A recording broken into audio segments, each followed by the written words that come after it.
little bit of oil. To this I'm adding cumin powder, and along with this I will also add the onions. Roast it. And now to this I'm going to add the lentil.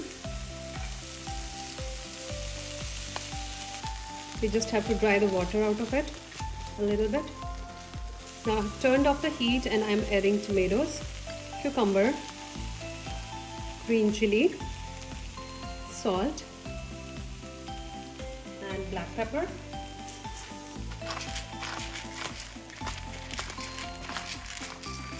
Now we'll give it a mix. This is ready. We'll just garnish it with cilantro and squeeze some lemon to make it more flavorful. So let's get it serving. Now we will add the cilantro, and I recommend adding cilantro and lemon right before serving so there is a freshness of flavor.